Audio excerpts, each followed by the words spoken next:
السلام علیکم ورحمۃ اللہ وبرکاتہ۔ نحمده ونصلي على رسوله الكريم اما بعد۔ قال الله تعالى لقد كان لكم في رسول الله اسوة حسنة صدق الله العظیم۔ درود شریف پڑھ لیجیے۔ اللهم صل على محمد وعلى آل محمد كما صليت على ابراہیم وعلى آل ابراہیم انك حمید مجید۔ اللهم بارك على محمد وعلى آل محمد كما باركت على ابراہیم وعلى آل ابراہیم انك حمید مجید۔ الحمدللہ آج ہی ہماری سیرت النبی کورس کی تیسری کلاس ہے اور یہ ہمارا تفصیلی کورس ہے۔ اللہ تبارک و تعالیٰ جیسے ہم نے اس کو شروع کیا، پروردگار اس کو خیر عافیت کے ساتھ مکمل کرنے کی بھی توفیق عطا فرمائے۔ کلاس شروع کرنے سے پہلے آپ لوگوں سے ایک درخواست کروں گا کہ اپنے اندر مستقل مزاجی پیدا کریں۔ یہ مستقل مزاجی یہی آپ کو انشاءاللہ کامیاب بنائے گی۔ اللہ حفاظت فرمائے، اللہ حفاظت فرمائے۔ آج ہمارے یہاں بہت سے ایمان والوں کا ایک مزاج یہ بنا ہوا ہے کہ جب کسی چیز کا سیزن آتا ہے تب ان کا ایمان دودھ کے ابال کی طرح تازہ ہو جاتا ہے۔ جیسے دودھ ابالتا ہوا ہو نا اور وہ ایک دم اوپر آتا ہے، اور جیسے وہ سیزن چلا گیا وہ دودھ کا ابال جیسے واپس ٹھنڈا ہو جاتا ہے، ویسے ہی ہمارا ایمان واپس ٹھنڈا ہو جاتا ہے۔ تو بھائی اس طرح کے مسلمان نہ بنے۔ نبی کریم صلی اللہ علیہ وسلم کی سیرت ہم نے ربیع الاول کی نسبت سے شروع تو کی ہے، لیکن ایسا نہ ہو کہ ربیع الاول ختم تو یہ کلاسز اس جوش میں لے رہے تھے اور 2-4 کلاس لینے کے بعد جب ہمارا جوش ٹھنڈا ہوا تو ہم نے اس طرف سے بے توجہ اختیار کرنی شروع کر دی۔ ایسا نہیں کرنا چاہیے۔ آپ لوگوں سے میری درخواست ہے، آپ جس طریقے سے یہ کلاسز لے رہے ہیں عزم کریں، ارادہ کریں، انشاءاللہ ان کلاسز کو آخر تک اسی طریقے سے سنیں گے، نبی کریم صلی اللہ علیہ وسلم کی محبت کی خاطر سنیں گے۔ اللہ تبارک و تعالیٰ ہم سے نبی کریم صلی اللہ علیہ وسلم کی خاطر ہم سے ہماری جان مانگ لے تو وہ بھی میرے خیال سے حق ادا نہیں ہوگا اس سے بھی، چاہے کہ ہم تھوڑی دیر نبی کریم صلی اللہ علیہ وسلم کا ذکر مبارک سننے کے لیے نکالیں، کیا بڑی بات ہے۔ اس لیے پوری توجہ کے ساتھ، بلکہ اگر آپ لوگ کی کلاس دیکھ رہے ہیں تو اکیلے نہ دیکھیں، فیملی کے ساتھ دیکھیں، ماں اہل و عیال دیکھیں، موبائل کو بیچ میں رکھ لیں یا بڑی اسکرین کے ساتھ جوڑ لیں، جو آج کل اسمارٹ ٹی وی وغیرہ آ رہا ہے نا، موبائل کے ساتھ اٹیچ ہو جاتا ہے، اس طرح سے دیکھیں۔ تو انشاءاللہ عز و جل آپ دیکھیں جتنے زیادہ لوگ سیرت کلاسز کو لیں گے اور جتنے گھر کے زیادہ سے زیادہ لوگ، یہ پورا کا پورا گھر ایک ماحول کریٹ کر کے، ایک ماحول بنا کر کے کلاس کو لے گا، انشاءاللہ عز و جل اس کے اثرات پھر اسی طریقے سے آئیں گے۔ چلے میں اسی پر اپنی بات کو مکمل کرتا ہوں اور جو ہمارا اصل سیرت کورس تھا اس کو میں شروع کرتا ہوں۔ آج میری جانب سے انشاءاللہ کوشش یہ رہے گی کہ حضرت ابراہیم سے شروع کر کے نبی کریم صلی اللہ علیہ وسلم تک آپ کے جتنے آبا و اجداد ہیں زیادہ سے زیادہ ان کا ذکر کر دوں، بہت مختصر، تاکہ پھر نبی کریم صلی اللہ علیہ وسلم تک ہمارا ذکر جو ہے وہ جلدی سے جلدی پہنچے، کیونکہ آپ صلی اللہ علیہ وسلم سے پہلے آپ کے والد عبداللہ بڑی قابل ذکر ہستی ہیں، اور ان سے پہلے آپ صلی اللہ علیہ وسلم کے دادا عبد المطلب، ان کا بھی ذکر خاص طور سے کیا جائے گا، اور ان کے اوپر جو آبا و اجداد ہیں ان میں جو 2-4 لوگ ہیں قابل ذکر، ان کا ذکر کر کے پھر ہم جلدی سے جلدی بات کو سمیٹیں گے۔ میں نے گزشتہ نشست میں حضرت ابراہیم علیہ السلام کے متعلق ذکر کیا تھا کہ کس طریقے سے ان کے ساتھ معاملات پیش آئے۔ دراصل بابل جس شہر کا میں نے نام لیا تھا جہاں پر آج کا عراق بنتا ہے، اس علاقے میں حضرت ابراہیم علیہ السلام کو اللہ تبارک و تعالیٰ نے پیدا فرمایا، اور یہ شہر اس زمانے میں 2 چیزوں کے لیے بہت مشہور تھا۔ نمبر 1، بابل اس زمانے میں اس دور کی جو جدید سے جدید ٹیکنالوجی اور ترقی کے اعتبار سے جو ہو سکتی تھی، اس زمانے کا وہ ایڈوانس لیول کا شہر تھا، اس زمانے کی ترقی کے اعتبار سے بتا رہا ہوں۔ اور دوسرا، بت پرستی کے لحاظ سے اس شہر کے اندر جو ہے وہ بہت زیادہ بت پرستی کی جاتی تھی، بتوں کو پوجا جاتا تھا، اور اللہ کی شان کہ اللہ تعالیٰ نے ابراہیم علیہ السلام کو جس گھر کے اندر پیدا کیا، آزر، وَإِذْ قَالَ إِبْرَاهِيمُ لِأَبِيهِ آزر، قرآن میں آزر نام آتا ہے۔ یہ وہ شخص ہیں جو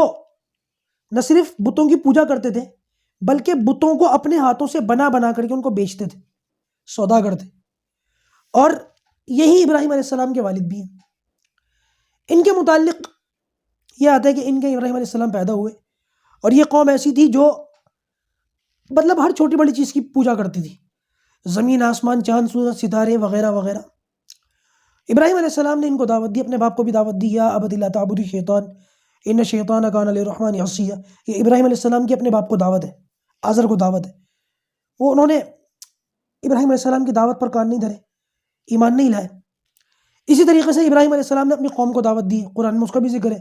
وَكَذَلِكَ نُرِي إِبْرَاهِيمَ مَلَكُوتَ السَّمَاوَاتِ وَالْأَرْضِ وَلِيَكُونَ مِنَ الْمُوقِنِينَ۔ جب ابراہیم علیہ السلام نے اپنی قوم کو دیکھا کہ یہ تو ستارے کی پوجا کرتے، تو باقاعدہ ابراہیم علیہ السلام نے اپنی قوم کو مخاطب کر کے رات کے وقت یہ کہا، فلما جن علیہ اللیل رأى کوكبا قال هذا ربی، تم اس ستارے کی پوجا کرتے ہو کہ تو یہ میرا رب ہے۔ فلما افلا، جب وہ ڈوب گیا، صبح ہوئی ستارہ ڈوب گیا، ستارے کی روشنی صرف تب تک ہے جب تک صبح نہ ہو، جب وہ ڈوب گیا صبح ہوئی تو ابراہیم علیہ السلام نے فرمایا لا احب الآفلین، مطلب ایسی چیزوں سے محبت نہیں رکھنی چاہیے۔ اور یہ قوم ایسی قوم تھی، ایسی عجیب قوم تھی کہ ستاروں کے ساتھ ساتھ چاند کی بھی پوجا کرتی تھی۔ تو باقاعدہ ابراہیم علیہ السلام نے پھر چاند کی طرف توجہ دلائی اور فرمایا فلما رأى القمر بازغا قال هذا ربی، تم اس چاند کی پوجا کرتے ہو، اس کی عبادت کرتے ہو، یہ کہتے ہو کہ یہ میرا رب ہے۔ فلما افلا، جب وہ ڈوب گیا، لئن لم يهدني ربي لأكونن من القوم الضالين۔ دیکھو اللہ تبارک و تعالیٰ ظالموں کی جو گمراہ قوم ہوتی ہے نا، پھر ان کو ہدایت نہیں دیتے۔ فلما رأى الشمس، پھر سورج کا ذکر ملتا ہے کہ یہ قوم سورج کی بھی عبادت کرتی تھی، تو ابراہیم علیہ السلام نے سورج کی طرف دن کے موقع پہ اشارہ کر کے فرمایا فلما رأى الشمس بازغة قال هذا ربی، تم کہتے ہو یہ میرا رب ہے، هذا اکبر، یہ تو بڑا بھی ہے۔ فلما افلت، رات ہوئی اور سورج ڈوبا تو فرمایا یا قوم انی بریء مما تشرکون، میری قوم میں شرک سے بری ہوں۔ بہرحال ہر طریقے سے ابراہیم علیہ السلام نے اپنی قوم کو سمجھایا، اور پہلے باپ کو دعوت دینے کے بعد پھر قوم کو دعوت دینے کے بعد آخر میں نمرود جو اس زمانے کا بادشاہ تھا یہ بھی خدائی کا دعویٰ کرتا تھا، اور قوم بتوں کے ساتھ چاند سورج ستاروں کے ساتھ اس کی بھی پوجا کرتی تھی، اس کو بھی سجدہ کرتے تھے۔ اور اس کے کہنے کا مقصد یہ تھا کہ یہ جو سورج ہے یہ بڑا خدا ہے، اور میں جو ہوں میں اس کا مینیجر ہوں، میں چھوٹا خدا ہوں، اس کو بھی سجدہ کرو، مجھ کو بھی سجدہ کرو۔ یہی وجہ ہے کہ ابراہیم علیہ السلام نے جب اس سے بات کی، اس کو دعوت دی اور اس کو سمجھایا، تو بجائے ابراہیم علیہ السلام کی نبوت پر ایمان لانے اور آپ کی دعوت پر لبیک کہنے اور کلمہ پڑھنے کے، اس نے ضد اور ہٹدرمی سے کام لیا، اور ابراہیم علیہ السلام نے فرمایا ربی الذی یحیی و یمیت، میرا رب وہ ہے جو مارتا ہے اور زندہ کرتا ہے، زندہ بھی کرتا ہے، مارتا بھی ہے۔ تو اس نے پلٹ کر یہ کہا انا احیی و امیت، میں بھی زندہ کرتا ہوں، میں بھی مارتا ہوں۔ اور اپنی اس بات کو دلیل سے ثابت کرنے کے لیے اس نے جو ڈھکوسلا مارا وہ یہ تھا کہ ایک قیدی تھا جو جیل میں تھا، اور اس کو کچھ دنوں میں پھانسی ہونے والی تھی، موت ہونے والی تھی اس کو نکال کر کے آزاد کر دیا کہ دیکھو میں زندگی دیتا ہوں۔ اور اس کے دربار میں ایک آدمی نارمل چل پھر رہا تھا، اس کو پکڑ کر اس کو مار دیا کہ دیکھو میں نے اس کی زندگی سے چھین لی، میں مارتا بھی ہوں اور اس کو چھوڑتا بھی ہوں۔ تو ابراہیم علیہ السلام سمجھ گئے موٹی کھوپڑی کا آدمی ہے، تو ابراہیم علیہ السلام نے پھر اس کو دعوت دی یاتی بالشمس من المشرق فاتی بها من المغرب، کہ اللہ تبارک و تعالیٰ وہ ہے جو سورج کو مشرق سے لے کر کے آتا ہے، اگر تو خدا ہے، تو رب ہے، تو تو سورج کو مغرب سے لے کر کے آ۔ فبوہت الذی کفر، بس یہ لاجواب ہو گیا۔ اور اس کے نتیجے میں پھر انہوں نے آگ واگ سلگائی اور وہاں ابراہیم علیہ السلام کو ڈالا۔ وہ جو لمبے چوڑے واقعات ہیں میں ان کو اسکپ کر دیتا ہوں کیونکہ یہ واقعات آپ سنتے بھی ہیں، اور انشاءاللہ عز و جل جب ہم قصص الانبیاء، نبیوں کی ہسٹری اور پوری ان کی تاریخ اور ان کے واقعات پڑھیں گے تو ان واقعات میں ان کو وضاحت کے ساتھ بیان کروں گا۔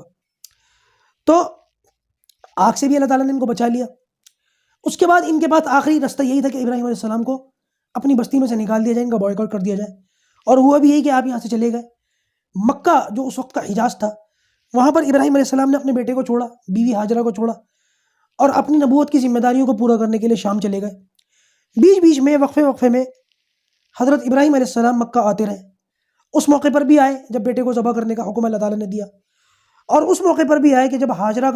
حضرت ہاجرہ کا انتقال ہو چکا تھا اور اسماعیل علیہ السلام بڑے ہو گئے تھے، ان کی شادی ہو چکی تھی، نکاح کے بعد بھی آئے۔ اور یہ جو حضرت ہاجرہ یہ مصر کی تھی، مصر سے ان کا تعلق تھا، اور نبی کریم صلی اللہ علیہ وسلم نے اس وجہ سے مصر والوں کی فضائل بیان کیے۔ مصر آج کے دور میں اس کو ایجپٹ کے نام سے جانتے ہیں، وہ بڑے بڑے پیرامڈ بنے ہوئے ہیں وہاں، فرعون کی لاش بھی وہیں مصر کے اندر میوزیم کے اندر موجود ہے۔ نبی کریم صلی اللہ علیہ وسلم نے فرمایا کہ مصر سے میرے دو تعلقات ہیں، ایک تعلق نسبی ہے اور دوسرا تعلق سسرالی۔ نسب کا تعلق اس لیے کہ ہمارے آبا و اجداد، عرب کے آبا یعنی کہ عرب کے جد امجد اسماعیل علیہ السلام، ان کی ماں حضرت ہاجرہ وہ مصر کی تھیں، یہ میرا نسبی تعلق ہے۔ اور سسرالی تعلق یہ کہ نبی کریم صلی اللہ علیہ وسلم نے ایک موقع پر مصر کا جو اس موقع کا بادشاہ تھا مقوقس، اس نے نبی کریم صلی اللہ علیہ وسلم کی خدمت میں حضرت ماریہ قبطیہ رضی اللہ تعالیٰ عنہ کو دیا تھا، اور نبی کریم صلی اللہ علیہ وسلم سے ان کا نکاح ہوا تھا۔ اور آپ صلی اللہ علیہ وسلم کے ایک بیٹے ابراہیم علیہ السلام، حضرت ابراہیم، وہ 3 سال کے ہونے کے بعد فوت ہوئے تھے۔ تو یہ نبی کریم صلی اللہ علیہ وسلم کا مصر سے سسرالی تعلق بھی ہے۔ یہ واقعہ بھی انشاءاللہ سیرت کے اندر آگے جا کر کے آئے گا کہ نبی کریم صلی اللہ علیہ وسلم نے کس طریقے سے حضرت ماریہ قبطیہ سے نکاح فرمایا اور مقوقس نے کیسے ان کو ہدیے میں دیا تھا۔ اچھا، یہ بات یاد رکھیے گا کہ آپ صلی اللہ علیہ وسلم نے باقاعدہ صحابہ کرام کو نصیحت فرمائی تھی کہ جب تم مصر فتح کر لو تو ان کے ساتھ خوب با اخلاق ان سے پیش آنا، اچھے تعلقات ان سے قائم رکھنا، ان 2 تعلقات کی وجہ سے، نسبی اور سسرالی۔ اچھا، اسماعیل علیہ السلام ابراہیم علیہ السلام کے بڑے بیٹے، حالانکہ بڑھاپے میں پیدا ہوئے بہت زیادہ عمر ہونے کے بعد، اور اسماعیل علیہ السلام کی جو عمر ہے وہ 137 سال ہوئی ہے۔ 137 سال کی عمر میں ان کی وفات ہوئی ہے۔ اور جیسے کہ میں نے بتایا کہ ہاجرہ علیہ السلام کا انتقال ہونے کے بعد اور اسماعیل علیہ السلام کی شادی ہونے کے بعد بھی ایک موقع ایسا ہے کہ حضرت ابراہیم اپنے بیٹے اسماعیل سے ملنے کے لیے آئے، اور یہ موقع ایسا تھا کہ اسماعیل گھر پر موجود نہیں تھے اور ان کی بیوی موجود تھی، اور وہاں آ کر کے حضرت ابراہیم علیہ السلام نے جو کچھ اس خاتون سے بات چیت کی ہے، تو بات چیت کر کے ان کے نبوی کمالات کہہ لیں، ان کی فراست کہہ لیں، یہ سمجھ گئے کہ یہ خاتون اسماعیل کے لیے مناسب نہیں ہے، کیونکہ حضرت اسماعیل علیہ السلام کی نسل آگے جا کر اس میں نبی کریم صلی اللہ علیہ وسلم کو بھی پیدا ہونا ہے، اس کے لیے یہ خاتون مناسب نہیں ہے۔ تو آپ صلی اللہ علیہ وسلم نے اس خاتون کو پتہ نہیں یہ بتایا کہ میں اسماعیل کا باپ ہوں کیا ہوں، لیکن آپ نے یہ بتا دیا کہ جب اسماعیل آیا تو بتانا میں آیا تھا، یہ میری نشانی، اور کہنا کہ میں یہ پیغام دے کر کے گیا ہوں کہ اپنی چوکھٹ بدل لے، اور اشارہ اس طرف تھا کہ اپنا یعنی کہ اس گھر کو بدل لو اور دوسری کسی خاتون سے شادی کر لو۔ وہ یہ عورت نہیں سمجھی۔ جب اسماعیل آئے ابراہیم علیہ السلام کے جانے کے بعد تو اس نے بتایا کہ اس طریقے سے ایک بزرگ آئے تھے اور انہوں نے کہا چوکھٹ بدل لو، اور اسماعیل علیہ السلام اپنی اس نبوت کی فراست کی وجہ سے سمجھ گئے کہ میرے والد صاحب اشارہ کس طرف کر رہے ہیں، اور انہوں نے پھر اس عورت کو طلاق دی۔ اور اس زمانے میں جیسے کہ میں نے بتایا کہ زمزم کا کنواں نکلنے کے بعد، جیسے کہ میں نے بتایا نا، میں نے سارے واقعات اسکپ کر دیے، وہ ابراہیم علیہ السلام کا آگ والا، ان کی ہجرت والا، اس کے بعد زمزم کے کنویں کا اور قربانی کا، سارے واقعات میں نے اسکپ کر دیے۔ ڈائریکٹ ہم اپنے موضوع پر آتے ہیں کہ حضرت اسماعیل علیہ السلام اس موقع پر جب زمزم نکل گیا تو وہاں پر کچھ لوگ گزرے تھے، میں نے پچھلی نشست کے اندر بتایا تھا، یہ قبیلہ جرہم کے لوگ تھے اور ان کی زبان عربی تھی۔ اس قبیلے کے جو سردار تھے، اس سردار کی بیٹی سے حضرت اسماعیل علیہ السلام کا پھر نکاح ہوا ہے، اور اس نکاح سے حضرت اسماعیل علیہ السلام کے 12 بیٹے ہوئے، جن میں سے 10 کا تو ذکر نہیں ملتا، لیکن 2 بیٹے ایسے ہیں، مطلب نام تو ان کے بھی ملتے ہیں لیکن ایسے عجیب و غریب نام ہیں اس زمانے کے کہ مجھ سے ٹھیک سے پڑھے بھی نہیں گئے، ایمانداری کی بات ہی ہے۔ اور لیکن 2 نام جو ہیں وہ، کیونکہ ہم نے نبی کریم صلی اللہ علیہ وسلم کے نسب کی وجہ سے بار بار پڑھے ہیں اور کئی کتابوں کے اندر ان کا ذکر ملتا ہے اور یہ قابل ذکر لوگ ہیں، تو یہ 2 نام یاد رہ گئے، نمبر 1 نابت اور نمبر 2 قیدار۔ یہ قابل ذکر 2 بیٹے ہیں حضرت اسماعیل علیہ السلام کے، جن میں سے قیدار یہ وہ شخص ہیں کہ نبی کریم صلی اللہ علیہ وسلم پھر ان کی نسل میں سے ہوئے ہیں آگے۔ اچھا، یہ جو قبیلہ جرہم تھا، ان کا معاملہ یہ تھا کہ اللہ تبارک و تعالیٰ نے، جیسے آپ نے دیکھا ہوگا مسجدوں کے اندر امام صاحب ہوتے ہیں اور ایک مینجمنٹ ہوتی ہے، تو امام صاحب قابل عظمت ہوتے ہیں، لوگ ان کے پیچھے نماز پڑھتے ہیں، ان کو عزت کی نظر سے دیکھتے ہیں اور ان کا ادب احترام کرتے ہیں، لیکن جو ذمہ داریاں ہوتی ہیں مسجد کی وہ امام صاحب کے اوپر نہیں ہوتی، جو مینجمنٹ ہوتی ہے، جو انتظامات ہوتے ہیں وہ کمیٹی کے اوپر ہوتے ہیں۔ تو قبیلہ جرہم کا یہی معاملہ ہو گیا تھا مکے کے اندر کہ اسماعیل علیہ السلام اور ان کی جو اولاد تھی، یہ نبیوں کی اولاد ہونے کی وجہ سے، اسماعیل علیہ السلام کی اولاد ہونے کی وجہ سے قابل عظمت تھے، قابل ادب تھے، قابل احترام تھے۔ لیکن یہ جو قبیلہ جرہم تھے، ان لوگوں کا معاملہ یہ تھا کہ بیت اللہ کے جو انچارج سمجھے جاتے تھے، متولی سمجھے جاتے تھے، مینجمنٹ سمجھے جاتے تھے، تو یہ سمجھے جاتے تھے ابراہیم علیہ السلام کے زمانے سے جو حج چلا آ رہا تھا اور حاجی جو آتے تھے حج کرنے کے لیے مکہ، تو یہ لوگ کیا کرتے تھے، ان لوگوں کی خدمت کرنا، ان کو پانی پلانا، ان کی مہمان نوازی کرنا، یہ ان لوگوں کے معاملات تھے، اور 2000 سال تک اسی طریقے سے سلسلہ چلتا رہا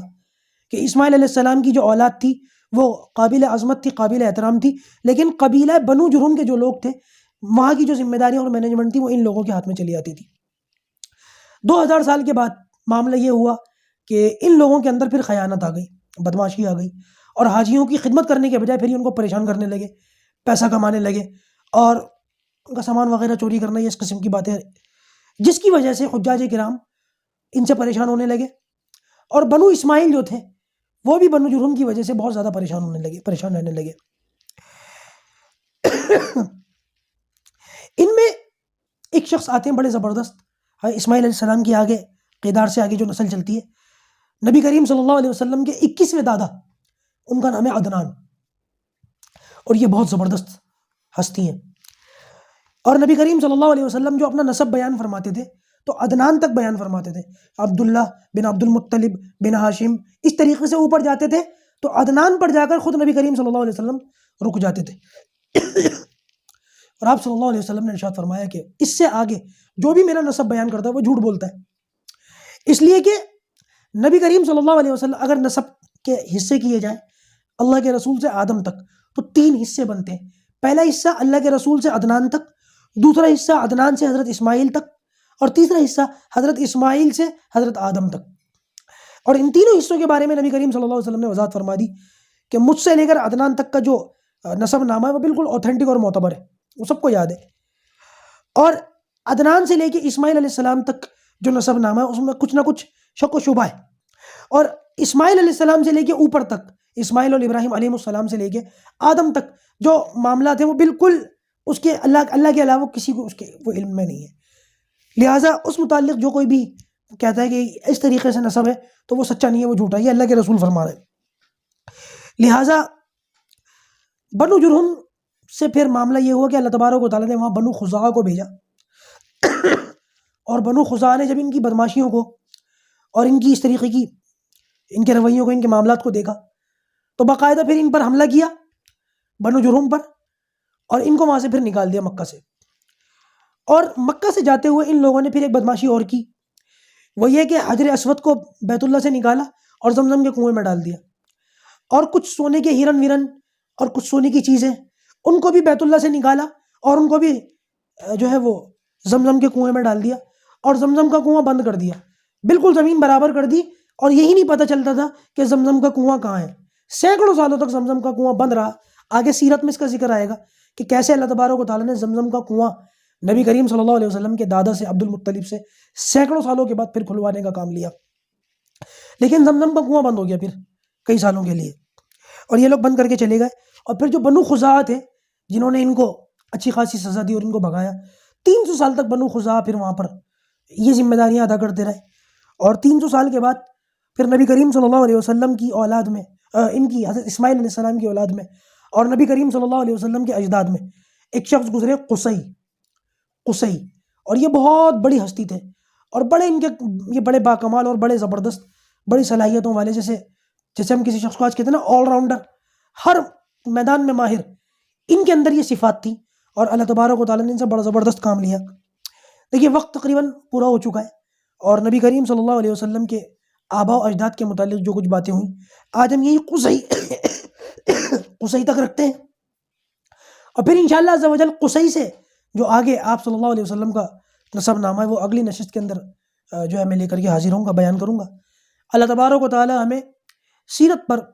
عمل کرنے کی بھی توفیق عطا فرمائے، اور سیرت کے پیغام کو زیادہ سے زیادہ لوگوں تک پہنچانے کی توفیق عطا فرمائے۔